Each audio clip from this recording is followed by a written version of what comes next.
dia a todos. Eu sou Adriano Mauriz, sou ator, sou diretor, sou palhaço, participo de um coletivo há mais de 30 anos, fazendo os meus projetos artísticos pela cidade de São Paulo. Eu vim trocar ideia com vocês e apresentar algumas dicas, algumas ideias de como você pode pensar o seu projeto. Falando de projeto cultural, todo mundo tem alguma ideia, algum desejo que tem vontade de viabilizar. Então, tente organizar suas ideias. Pega aí um papel, uma caneta e organiza suas ideias para depois tentar colocar ela em formato de projeto cultural. Quando a gente quer realizar alguma ideia, a gente precisa buscar recursos para isso.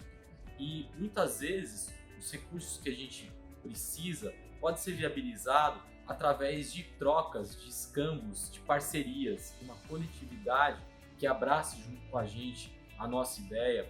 Às vezes o que a gente precisa são de alguns recursos, alguns equipamentos que também podem ser emprestados, viabilizados.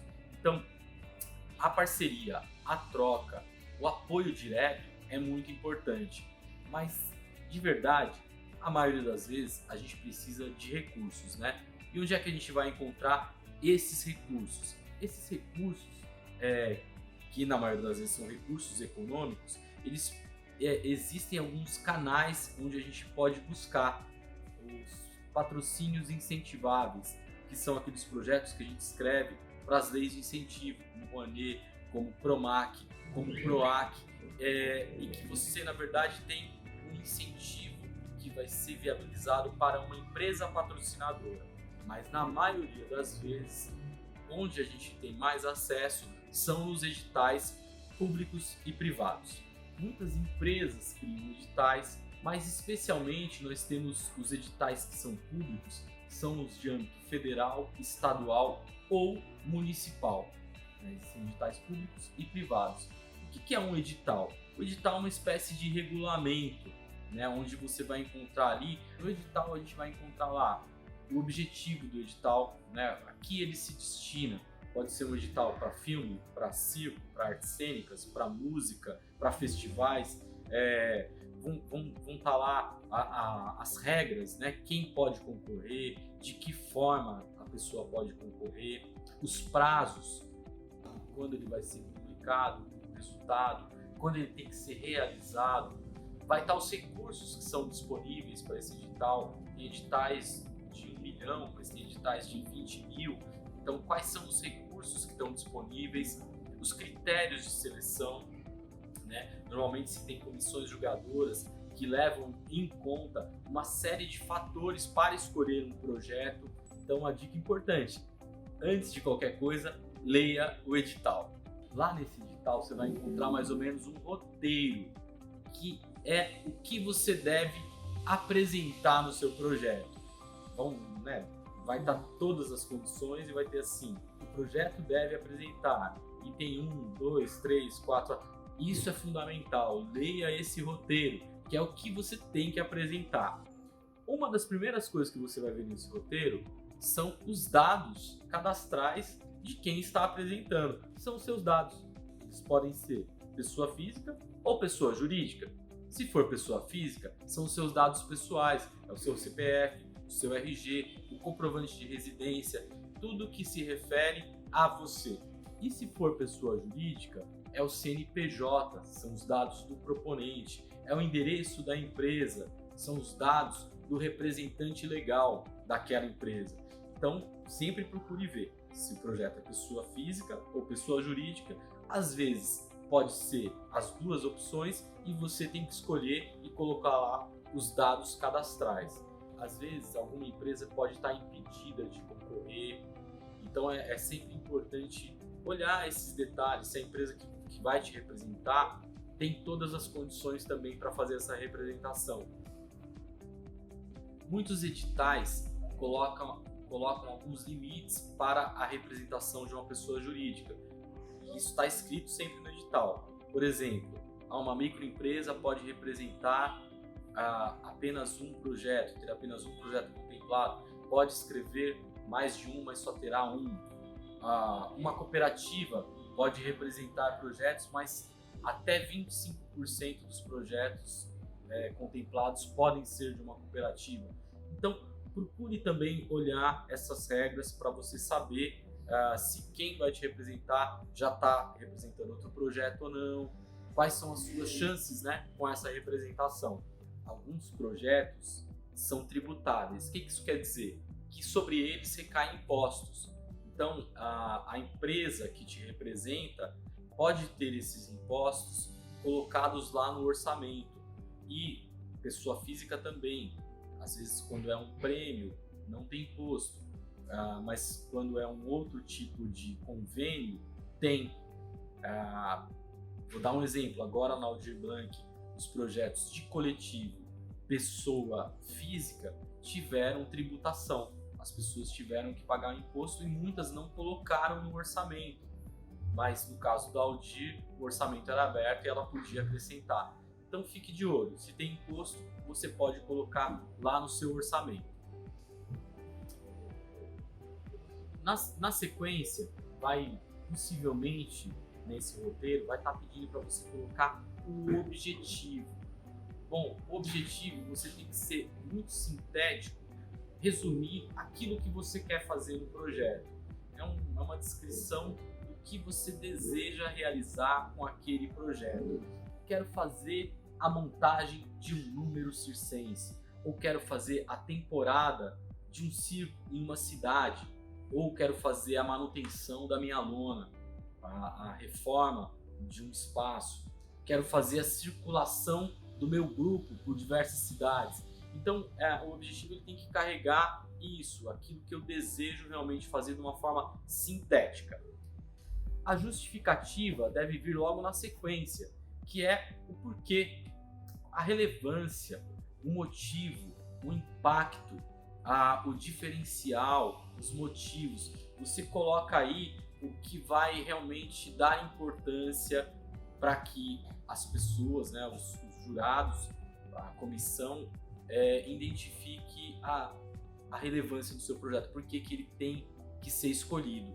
Por exemplo, a gente pode ter uma justificativa muito calçada na sua própria história, né? A arte ela já é importante por si mesma. Imagina um grupo ou um circo que tem uma história de muito tempo, ou até mesmo dentro da própria criação, né? Uma criação também pode carregar em si uma justificativa, o porquê que eu quero fazer aquele número ou aquele espetáculo. Imagina, tem jovens que se dedicam uma vida inteira, uma pessoa que está no circo e faz um número, está recuperando um número que já vinha dos seus pais, ou um grupo que está pesquisando há muito tempo uma temática e agora quer, através desse edital público, viabilizar essa ideia, essa criação que já vem de muito tempo.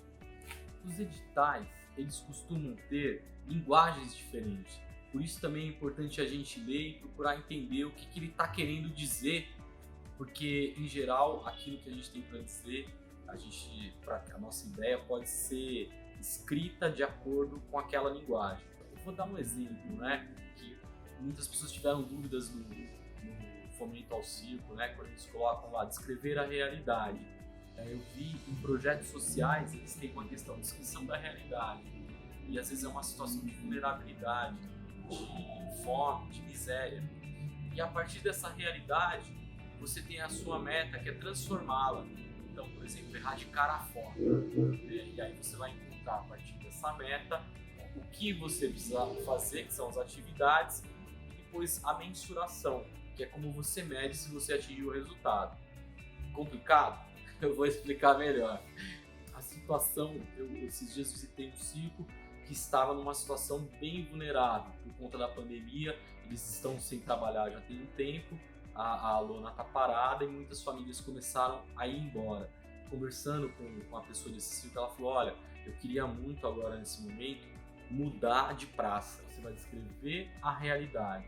É descrever a realidade que se encontra, como está hoje, como se encontra nesse momento e por isso o que você deseja fazer, que seria a sua meta. Se eu encontro essa meta, que é fazer a temporada na cidade X, eu preciso pensar quais são as atividades que eu tenho que fazer para alcançar essa meta.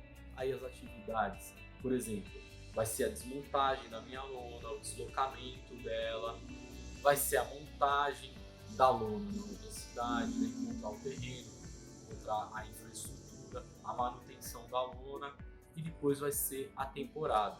Em geral, a gente coloca só 3 atividades, porque senão fica muito extenso o projeto. A gente coloca um objetivo, a meta e quais são as atividades. Não muitas atividades. E depois a gente vai ter que dizer como a gente vai medir, como eu vou comprovar que eu fiz, como eu vou comprovar esse resultado. Por exemplo, a desmontagem e o deslocamento. Eu posso colocar que eu vou tirar fotos da desmontagem, eu vou escrever um relatório sobre a desmontagem, vou pegar um depoimento de quem trabalhou. E a temporada, eu tenho os ingressos que foram distribuídos, a quantidade de público, o borderô em alguns casos, as fotos. Eu estou situando isso em relação a uma lona, mas eu poderia fazer isso em relação a, como eu falei, a circulação de um espetáculo. Seria outra meta, seriam outras atividades e seriam outras aferições de meta, outras comprovações. Bom, eu já sei o que eu quero fazer, sei meu objetivo, já sei como eu vou fazer. Eu preciso fazer o quê? Um plano de trabalho ou um cronograma, distribuir essas atividades ao longo de um tempo. Por exemplo, o meu projeto vai demorar 6 meses. No primeiro mês, eu vou planejar o que eu vou fazer, vou reunir as pessoas e vou partir para a ação. No segundo mês, eu posso fazer a desmontagem da minha lona, por exemplo, e o deslocamento dela. No terceiro mês, eu começo, por exemplo, a minha temporada. Eu vou ficar lá 3 meses. Então, a temporada é no mês 3, 4 e 5. E no último mês, eu vou prestar conta do projeto, no sexto mês. Então, tá lá, como parte das atividades, a minha prestação de contas. Às vezes, esse cronograma tem que ser distribuído de acordo também com como o edital fala, as etapas do edital, porque às vezes eles dividem um projeto em 3 etapas ou em 2 etapas. E você recebe o recurso de acordo com as etapas realizadas e faça seu cronograma obedecendo essas etapas. Bom, depois que você colocou lá o seu cronograma, que você já sabe como você vai realizar, às vezes vem uma série de informações sobre a realização, como por exemplo, a sinopse do seu espetáculo, que é uma descrição rápida da historinha que você realiza, né? A concepção, se você tem lá os desenhos dos cenários, desenhos do figurino, às vezes o texto, né? Se é circulação, você tem que colocar lá quais são as cidades, você às vezes tem que fazer uma descriçãozinha de como são aquelas cidades, se você já tem os parceiros naquela cidade, outros grupos que vão te receber, ou a prefeitura já te deu uma carta que você pode ir para lá. Então você fala aí um pouquinho das cidades. Sabendo o local que você vai, você pode falar um pouco do público. Quem é esse público? Né? Vamos supor que o espaço que você vai fazer tem 300 lugares, 600 lugares. Então qual é o público estimado que você vai atingir, né, durante essa temporada? Por exemplo, tem 300 lugares e serão 10 apresentações, então um público estimado de 3.000 pessoas, mas às vezes você também tem um público que você atinge com a comunicação, então aí você estima esse público. Às vezes ele pode ter diferenças, vou fazer uma temporada para escolas, então é um público infanto-juvenil, não, vou fazer um público popular, não, vou fazer para adultos. Então você vai saber também qual é o público que você atinge com o seu espetáculo e vai descrever um pouquinho. Você tem que fazer um plano de comunicação, porque você só vai atingir esse público se você falar para ele que seu trabalho existe. Às vezes você tem que fazer uma assessoria de imprensa na cidade, às vezes você tem que fazer uma divulgação via redes sociais, às vezes você tem que fazer uma panfletagem. Então você precisa explicar no plano de comunicação como você vai atingir esse público. O orçamento, gente, tudo isso que a gente está falando, todas essas ideias, tem um custo colocar elas em prática. Então, a hora de fazer o orçamento é a hora que você detalha esses custos. Lembre-se, leve em consideração o valor que é disponível lá no orçamento. No edital eles falam valor de 50 mil, valor de 25 mil, valor de 100 mil. A partir desse custo, você pode também mensurar o que cabe nesse projeto.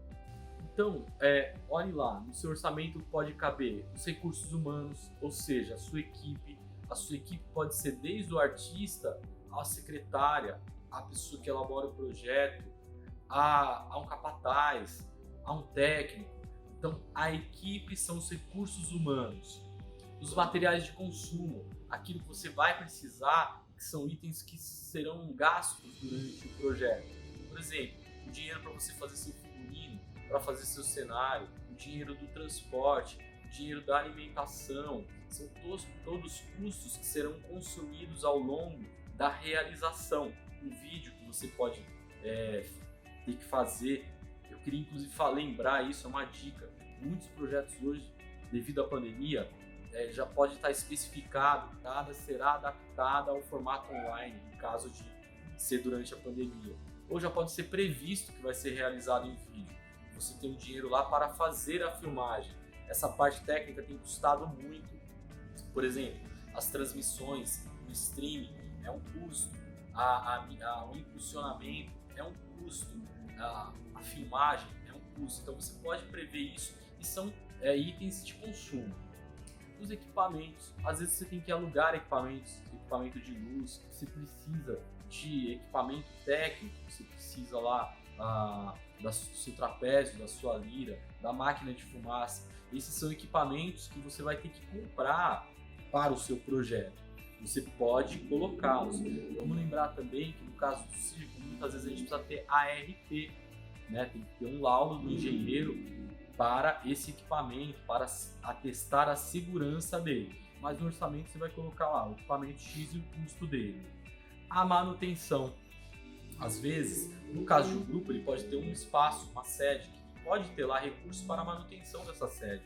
No caso da lona, também, a lona precisa às vezes ter uma cerca que enfim, ela vai ter um custo nesse projeto.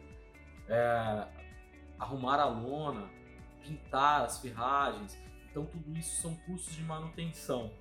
A comunicação, você precisa prever os custos que vai ter para a realização do seu projeto, assessoria de imprensa, impulsionamento, flyers, enfim, custos que você vai ter em relação à comunicação. E a administração, por exemplo, se para você tudo isso é muito complicado, você pode ter lá uma pessoa que faça o acompanhamento e a prestação de contas. Você pode ter um administrador, você pode ter os custos administrativos, as taxas bancárias, você pode ter custos administrativos, uma conta de água que você tem que pagar, um contador. Então você já pode prever isso no seu projeto.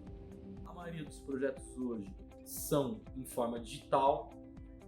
A maioria das vezes existem anexos que toda a equipe tem que assinar, toda a ficha técnica. Então você tem que digitalizar tudo e enviar o seu projeto para concorrer nesse edital. Caso ele seja contemplado, uma coisa muito importante, você vai ter que comprovar toda essa execução. Como? Às vezes, cada item que você vai realizar, você vai comprar um bem, ter 3 orçamentos, ter as notas fiscais de cada coisa executada, os recibos, guardar tudo isso e fazer um relatório, colocar as fotos, colocar as comprovações de realização. Gente, eu sei que eu falei bastante, eu espero não ter confundido mais ainda vocês. A minha intenção era dar dicas. Eu aprendi, eu não sou um especialista em projetos, eu aprendi fazendo, na minha prática, como artista, executando projetos. Alguns eu escrevi o mesmo projeto 3 vezes no edital até ser contemplado. A gente tem que concorrer 1, 2, 3. Se o seu projeto é aquilo que você faz há anos, você tem propriedade para ganhar. Em algum momento você vai ganhar. Às vezes são muitos poucos prêmios, muitos poucos contemplados, né? Às vezes é 5 para o interior de São Paulo, 5 para a capital, mas você tem que escrever e tá nesse jogo aí, e espero realmente que você seja contemplado. Por último, dizer que se você é um artista de circo, de teatro, de música, eu fiz esse vídeo especialmente para os artistas de circo, mas independente, se você é um artista e você faz sua arte há muito tempo, você merece ganhar, você tem que se inscrever assim, nos editais. Eu desejo toda a sorte, que a gente possa se encontrar realizando os nossos projetos. Até mais!